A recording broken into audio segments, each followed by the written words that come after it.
Hello friends, स्वागत है आपका आकाश डे 2M चैनल पे। आज की इस वीडियो में बात करने वाले हैं नेशनल स्कॉलरशिप पे मेरिट लिस्ट का प्रोसीजर। जी हाँ, मेरिट लिस्ट का प्रोसीजर बताएंगे। ये देख सकते हो यहाँ पे मेरे पास यहाँ पीडीएफ पड़ा है स्कीम वाइज।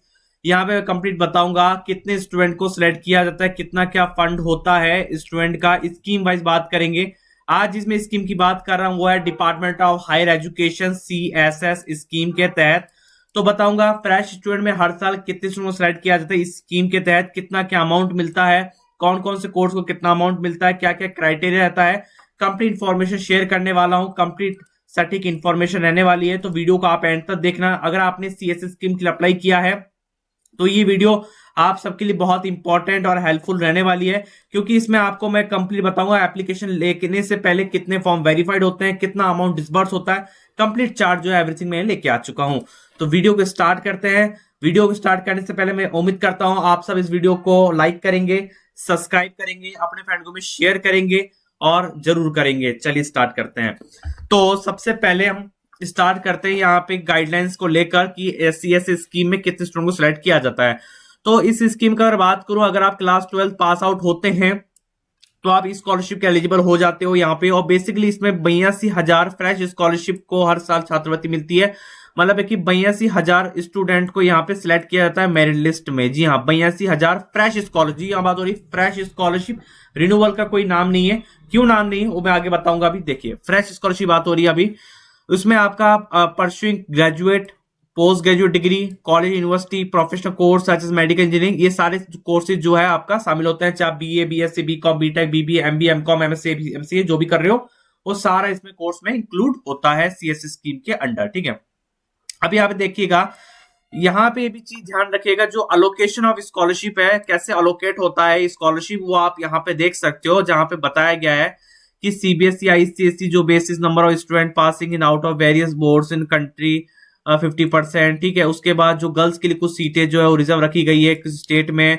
उसके बाद जनरल OBC SC ST में भी कैटेगरी डिवाइड होता है मेल फीमेल में।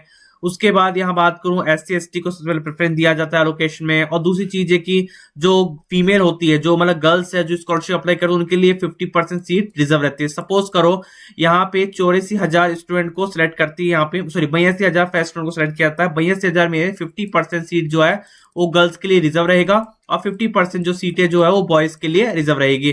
तो मतलब यहाँ पे 50-50% का आंकड़ा रहता है। तो मतलब दोनों को समान अधिकार यहाँ पे मिल रहा है, बॉयज एंड गर्ल्स को। फैक्टर क्या है? फैक्टर ये है कि आपकी परसेंटेज देखी जाएगी, फैमिली इनकम देखी जाएगी। दूसरी चीज आपका आपका वो देखा जाएगा, कोर्स किस कोर्स में अप्लाई कर रहे हो उसका कितना वेटेज आ रहा है वो देखा जाएगा। ये सारी पैमाने, सारे जो पैरामीटर्स वो चेक किए जाएंगे। अब यहाँ पे एलिजिबिलिटी आप देखोगे ना, तो यहाँ पे देखा गया अगर आपके 80 परसेंटाइल अब स्कॉलरशिप आती है, 80 परसेंटाइल, नॉट परसेंटेज, 80 परसेंटाइल है। परसेंटेज और परसेंटेज वो डिफरेंस होता है। ठीक है, percentile scholarship successful candidate in relevant stream respect board examination class 12 10+2 pattern equivalent. ठीक है, अगर आप 80 परसेंटाइल मिलाते हो तो आप यहाँ पे एलिजिबल हो जाते हो आपका स्कॉलरशिप क्राइटेरिया में भरने के लिए। आपकी फैमिली इनकम 4.5 लाख से ज्यादा नहीं होनी चाहिए, इससे कम ही होनी चाहिए, 1.5, 2, 2.5, जिससे आपका मेरिट लिस्ट में इजीली नाम आ जाएगा।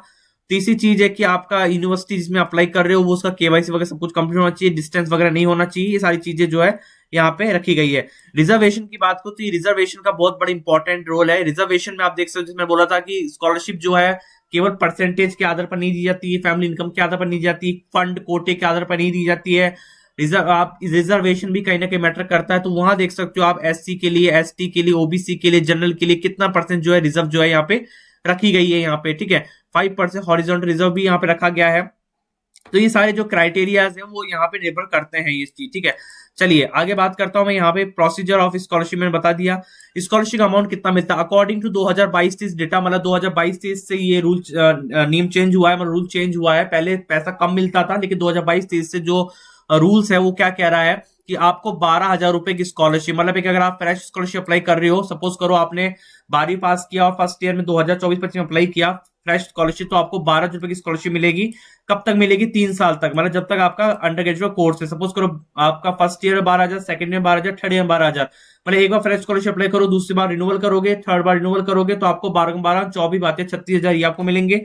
साथ में 2 साल का और आपको मिलेगा अगर आप PG कोर्स करते हो, पोस्ट ग्रेजुएशन कोर्स करते हो, MBA, MCom, MSc, MCA जो भी पोस्ट ग्रेजुएशन कोर्स है वो अगर आप करते हो तो उसमें 20,000 रुपए की स्कॉलरशिप आपको और मिलेगी। मतलब है कि पर साल आपको 20,000 रुपए 2 साल तक आपको मिलेंगे 40,000 रुपए। मतलब है कि 36,000 प्लस 40,000, तो मतलब ये कॉम्बो पैक हो गया आपका 5 साल के लिए आपका स्कॉलरशिप मिल जाएगा। ठीक है, ये स्कॉलरशिप बहुत ज्यादा बेस्ट है आप सबके लिए। तो ये अगर आपने अप्लाई किया तो बहुत अच्छी बात है, इसके लिए मैं आपको बता रहा हूं। ठीक है, अब मैं एक चीज बता देता हूं, मैं यहाँ पे कोई भी डाउट हो तो यहाँ पे कांटेक्ट नंबर है, आप इनसे कांटेक्ट भी कर सकते हो यहाँ पे। ठीक है, लेकिन अब मैं बताता हूँ वेरिफिकेशन के मामले को लेकर कि वेरिफिकेशन के मामले में इतना स्ट्रिक्ट क्यों है CSS department of higher education.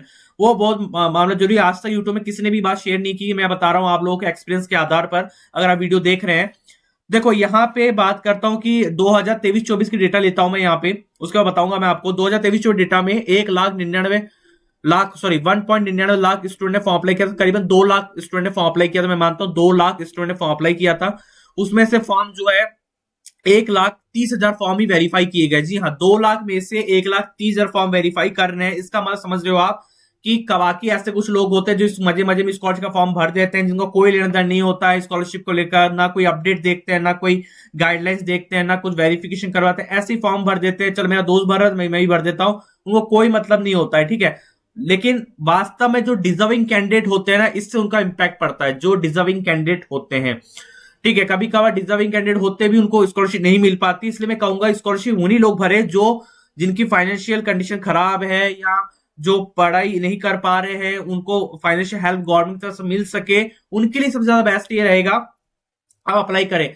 अब यहाँ पे देखो कि 2 लाख में से 1,30,000 फॉर्म वेरीफाई हुआ है। बाकी क्या अगर देखोगे 70,000 फॉर्म जो है वो हो गए आपके रिजेक्ट। मतलब एक वेरीफाई मतलब वो रिजेक्ट हो गया, कोई इंस्टीट्यूट में रिजेक्ट हो गया, कोई डिस्ट्रिक्ट में सब में रिजेक्ट हो गया वो। ठीक है, अब यहाँ पे बात करूंगा मैं 2022-23 का डेटा में। 2022-23 में अगर डेटा की बात करूं, मैं यहाँ पे सबमिट करता हूँ डेटा। 2022-23 में स्कॉलरशिप जनसंख्या काफी थी, मतलब है कि 2,33,000, मतलब है कि 2,33,000 लोगों ने फॉर्म अप्लाई किया था। 2,15,000 फॉर्म वेरीफाई किए गए थे और 2,34,000.59 करोड़ का अमाउंट जो है डिसबर्स किया गया है। ठीक है, ये बहुत ही ह्यूज अमाउंट है। सीएसएस स्कीम में हर साल छात्रों की संख्या बढ़ती है, लेकिन आप आपने अप्लाई किया है इस बार, तो आपके लिए बहुत अच्छी अपॉर्चुनिटी है रहने वाली। ठीक है, तो अब मैं बात करता हूं, यहाँ पे आगे चलता हूं मैं यहाँ पे, जो मैं आपको एक चीज और बता देता हूं, यहाँ पे बता देता हूं इसके बारे में कि देखो जो वेरिफिकेशन के मामले चलते हैं वो कुछ इस प्रकार के चलते हैं कि आपका जो फॉर्म है ना, लेवल 2 का वेरिफिकेशन सबका हो गया होगा, district nodal, state nodal, ministry nodal, ये हो गया होगा। अब आपका वेरिफिकेशन चलेगा मेरिट लिस्ट को लेकर कि भैया मेरिट लिस्ट में कितनी कितनी क्या चीज लगेगी।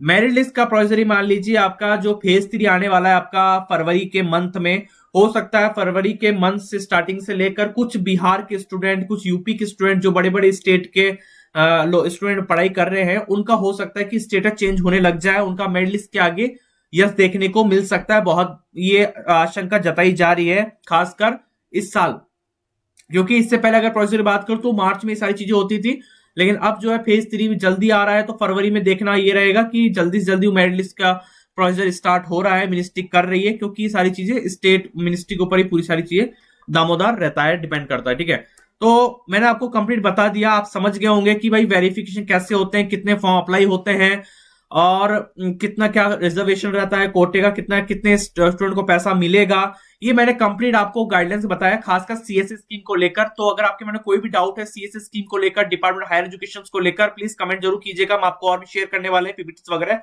और हम आपके डाउट क्लियर करने वाले हैं। ठीक है, पेन कॉपी लिख के इसको लिख लीजिएगा अपने नोटबुक्स में, जिससे आपको ये अपडेट हो जाए। बाकी किसी नेक्स्ट स्कीम के बारे में वीडियो बनाएंगे, प्लीज कमेंट को जरूर बताइएगा आप किस स्कीम का मैं इस मेरिट लिस्ट एनालिसिस का वीडियो बनाए, कमेंट को जरूर बताएं, उसका हम जल्दी वीडियो लाने वाले हैं। धन्यवाद।